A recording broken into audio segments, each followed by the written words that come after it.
Subscribe کریں ہمارے channel کو اور بیل آئیکن کو کلک کریں تاکہ ہماری ہر نئی آنے والی ویڈیوز آپ تک بآسانی پہنچ سکے۔ بسم اللہ الرحمن الرحیم۔ فکر دنیا بمقابلہ فکر آخرت۔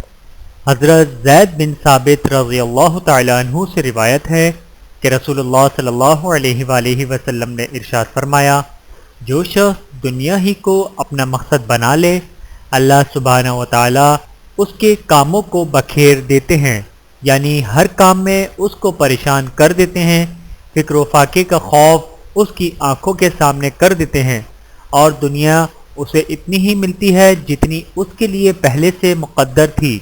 اور جو شخص آخرت کو اپنا مقصد بنا لے تو اللہ سبحانہ و تعالیٰ اس کے کاموں کو آسان فرما دیتے ہیں اور اس کے دل کو غنی فرما دیتے ہیں، اور دنیا ذلیل ہو کر اس کے پاس آتی ہے۔ بحوالہ سنن ابن ماجہ حدیث نمبر 4105۔ اللہ تعالی ہم سب کو عمل کرنے کی توفیق عطا فرمائے، آمین ثم آمین۔ ویڈیو دیکھنے کا بہت شکریہ۔ مزید ویڈیوز دیکھنے کے لیے ہمارے چینل کو سبسکرائب کریں۔ اگر ویڈیو پسند آئے تو لائک کریں۔ اچھی بات کو دوسروں تک پہنچانا صدقہ جاریہ ہے۔ جزاکم اللہ خیرا کثیرا۔